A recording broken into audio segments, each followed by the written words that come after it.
350 milhões de reais. Então, o que vai acontecer? O Carlos Belmonte, que é o diretor de futebol, vai se sentar com o fundo e vai dizer: olha aqui, ó, não tem como cumprir esse número. A gente precisa mudar esse número. Só que o número está assinado. Outro ponto, que o futebol está incomodado. O futebol está incomodado. Tem um bichinho passando aqui. O futebol está incomodado. O futebol diz: tem um déficit do clube em 2024 de 191 milhões de reais. Aí você aponta e fala: as despesas do futebol estão gastando isso. O futebol diz: não. Desses 191 milhões de déficit, só 37% são do futebol. O resto é o clube. É o clube social que está abrindo esse buraco. Porque a gente gastou, a nossa contribuição com esse déficit é dos 80 milhões que deixou de arrecadar. Eram 160 para arrecadar com vendas e arrecadou 80. Eu não estou avalizando isso, tá? Eu estou dizendo o que é que está se dizendo. Então tem um conflito aberto entre presidência e departamento de futebol. O que é que há gente suspeitando? Que o Júlio Casares pode desidratar o futebol nesse ano e dizer: precisa virar SAF. Precisamos virar SAF. E quem é o CEO da SAF? Eu mesmo. Nós estamos desmoralizando essa palavra CEO no Brasil, né? Vamos combinar. Agora que o Augusto Melo falou que o Fred Luiz vai ser um consultor que vai ter participação esporádica no Parque São Jorge, CEO no Corinthians significa consultor esporádico da organização, não Chief Executive Officer. Muito bem. Mas, Ô, Rodrigo, me diz uma coisa, por que que eles não viram isso antes, hein? Antes de lançar o fundo? Queria entender. Então, eu acho que, pelo visto, não foi combinado com o futebol. Agora, esse papo de não é exequível reduzir as despesas de 350 milhões é lorota, né? Vamos ser sinceros, o exequível você tem que cortar a despesa. Se a sua despesa máxima está em 140 milhões, você tem que jogar ela mais para baixo para ter. Então, você tem que cortar uma parte do elenco, tirar jogador e trazer jogadores mais baratos. Tem um monte de clube no Brasil que opera com muito menos do que 350 milhões. Então, desculpa, essa coisa de dizer que não dá para operar com 300, não quer operar, é diferente de não é exequível, não quer cortar.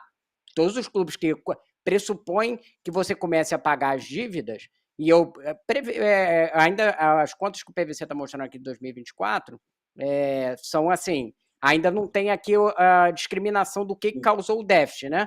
Mas provavelmente não deve ser só o futebol, porque em geral quando clubes estão endividados, não é o futebol que necessariamente causa uma parte do déficit, mas você tem uma dívida gigante lá para pagar, e o São Paulo tinha, que você tem um monte de juros, e isso aí vai te causando um monte de despesa que você não tem como gastar futebol ali. É o caso do Corinthians. O Corinthians pode virar e falar assim: mas a operação está toda certinha, a gente consegue pagar isso aqui. Sim, meu irmão, só que você tem que pagar 2 bilhões para trás. Então você não pode gastar a mesma coisa que você recebe. E a mesma coisa do São Paulo. Você tem que gastar menos. Tem que gastar menos. E aí o clube vai ter que tomar uma decisão. E a decisão tem que ser tomada da presidência.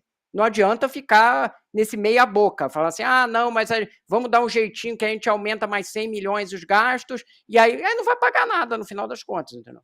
Final é isso, vai juntar ali o negócio do FDIC, não vai ter limite nenhum, porque já está querendo jogar o limite lá para cima. Se já no começo você já quer estourar o limite, então não vai dar lugar nenhum, né? E essa conversa que o PVC ouviu sobre o CEO, eu ouvi também. Só Ó, que não sei de que no futuro pode ter um projeto de SAF que o Júlio se apresente como CEO. Só que até agora eu acho que o PVC está no mesmo ponto que eu, a gente não tem confirmação nenhuma. Por enquanto é só um zum de mercado que a gente está ouvindo, né, PVC? Não é nada, nenhuma informação confirmadíssima, né? Eu ouvi ali de mercado, não tive nenhuma apuração do São Paulo em si, enfim, mas eu ouvi essa conversa também. Agora, uma coisa que eu ia falar, só para complementar, PVC, desculpa.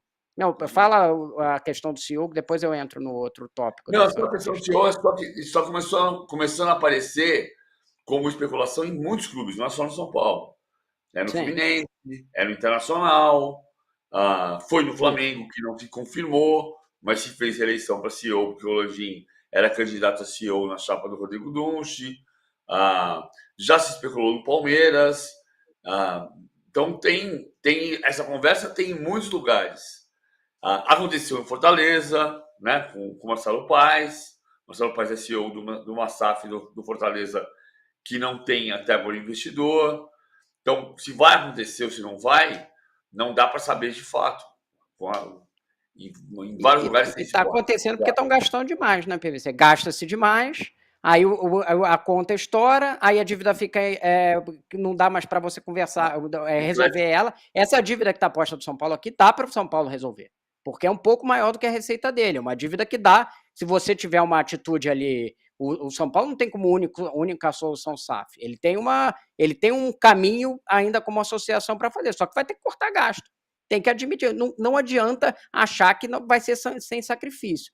O que eu ia colocar, que aí é um ponto que agora estou falando aqui em relação ao futebol do São Paulo, é que o problema também é que a gente está vivendo um futebol brasileiro de bolha, que estão investindo, quase todos os clubes estão investindo mais do que eles podem, e aí eles acabam forçando os outros. Aí o São Paulo virou assim, vamos limitar aqui em 350 milhões. Ele olha para o lado, estão todos os outros clubes grandes gastando muito mais, e ele vai ter que competir com esses clubes. Esse é que é o problema de não ter fair play. A gente fala assim, pode gastar quanto quiser, beleza, aí você quebra quem está querendo ser, de alguma forma, responsável, porque o clube não consegue acompanhar. Ele é forçado a criar déficit atrás de déficit para tentar acompanhar.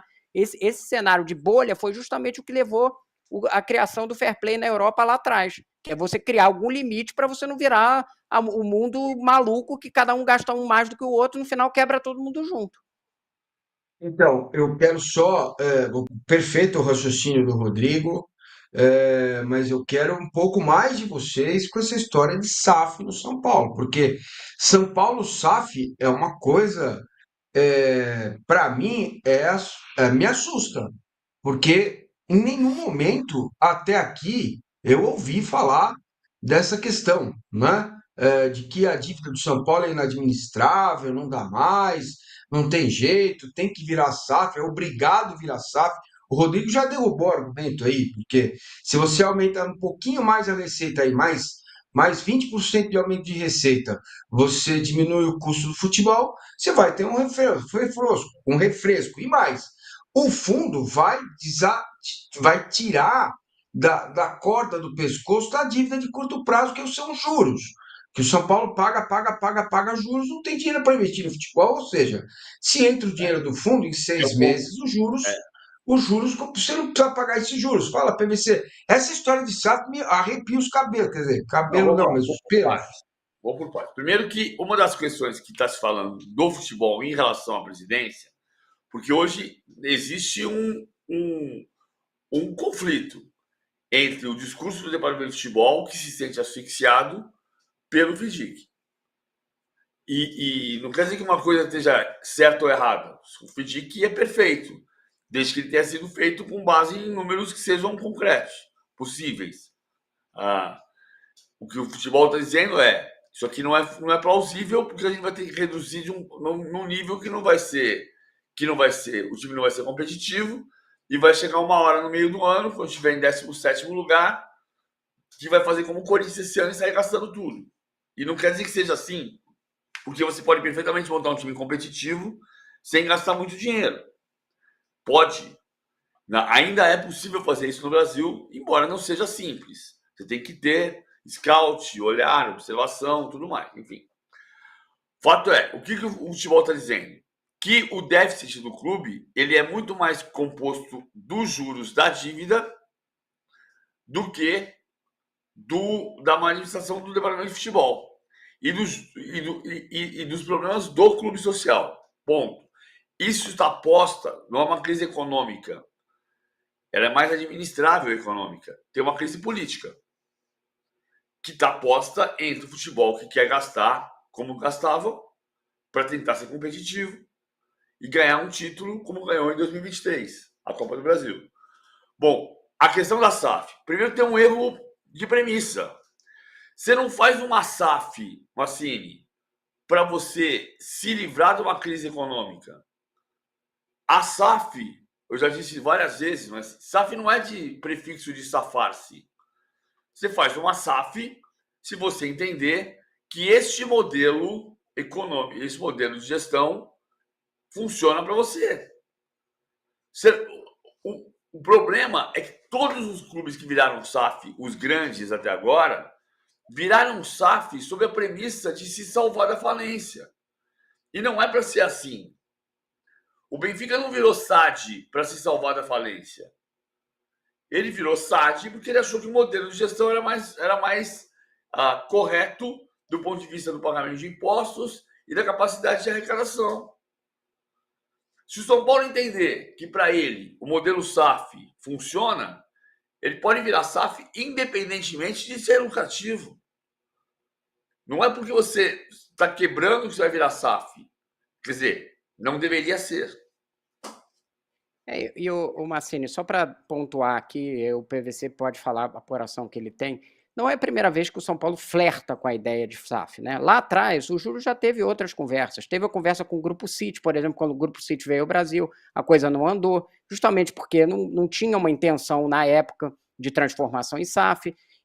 Hoje em dia, a apuração que eu tenho é só de mercado, não ouvi do São Paulo. PVC talvez tenha uma coisa mais avançada, mas não me parece que tem uma coisa consistente ainda. O que tem é, novamente, um flerte com a ideia. Né? Um flerte com a ideia de que, olha, pode ser que tenha essa solução mais na frente. O que eu entendo do estádio é que está nisso. Que no futuro pode ser que seja uma solução. Não tem nada avançado nesse sentido. Agora, olhando os números, hoje, o São Paulo é um clube que é viável sair da crise. Sim. Porque o que a gente está vendo de SAF é o clube ter um dono. Eu gostaria muito de saber a opinião do torcedor do São Paulo ter um dono, ter um grupo, enfim, alguém que mande e que, eventualmente, o CEO possa ser o Júlio Casares. Isso, de fato, é algo novo e, sincero e honestamente, acho que o torcedor do São Paulo está deve estar preocupado com essa questão, né? Eu vou insistir nesse ponto, quer dizer, as coisas precisam ser bem dialogadas, bem conversadas. Como que você põe um fundo no mercado e o futebol não está sabendo de nada? Ah, como é que eu vou viver com esse dinheiro? Não, Esse dinheiro não mas quem dá não para mim. sabe. Não sabe, entendeu? É isso que é no sentido figurado, PVC. Entendeu? Na hora de lançar o fundo, senta com o futebol, com o fundo e fala: olha, nós precisamos de 450 milhões e não 350 milhões. O fundo vai falar: olha, a gente pode aportar X, não dá para aportar tudo. Se você não fizer um sacrifício, não vai dar. Então, fazer antes, me parece meio juvenil. Tão estranho isso, PVC. Sinceramente, diga, Não, conte. a questão é que o departamento de futebol não participou da questão da criação do FIDIC. O departamento de futebol, desde o início, sabia, até porque o Carlos Belmonte, que é diretor de futebol, é parte do Conselho Deliberativo e participou do processo. Ele sabia do processo. Ele entendia que havia um exagero no processo. Desde o princípio, ele dizia isso, lá atrás. Dizia, vai chegar um momento em que você vai ter uma crise esportiva, a torcida vai invadir o CT e você vai ter que gastar mais dinheiro de onde não tem. Essa é a realidade do futebol brasileiro de hoje. Não é a realidade do futebol brasileiro que se imagina que possa chegar. Né? Ou seja, é o que o Rodrigo está dizendo. Eu vou botar um time de garotos da base, Ian Francisco, Lucas Ferreira e Paulinho, que ganharam a Copa do Brasil Sub-20, e esse time vai ser forte o suficiente com Lucas, com Luciano e com Caleri para disputar as primeiras posições do Campeonato Brasileiro, e você não vai precisar gastar mais dinheiro do que isso. O número que é assustador é você pensar Mas PVC, que... 350 milhões não é orçamento de time que precisa usar só a base, é porque está sendo investido de uma forma não eficiente. É um orçamento alto, 350 milhões. Em termos de custo de futebol, não está no patamar lá do Flamengo, do Palmeiras, do Botafogo hoje em dia, não está. E de fato, mas não é o dinheiro que você vai ficar ali disputando rebaixamento. Desculpa, mas tem uma contradição. Mas tem um ponto. Vamos lá, vamos pensar. Quem é que está gastando 350 milhões de reais no Brasil? O quê? Entre os clubes brasileiros? A gente precisaria pegar a tabela aqui.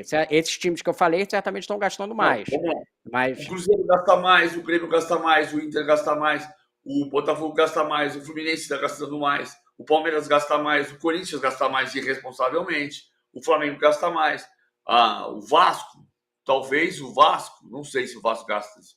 O ponto, eu não estou, repito, não estou Não avalizando. tenho certeza sobre todos esses clubes, não, PVC. Precisaria Não? olhar todos os números que a gente não tem para esse ano. A gente tem o de 2023, né, para trás, de custo de operação de futebol, né? O Grêmio, só de ter ficado 3 meses fora de Porto Alegre, talvez tenha gastado.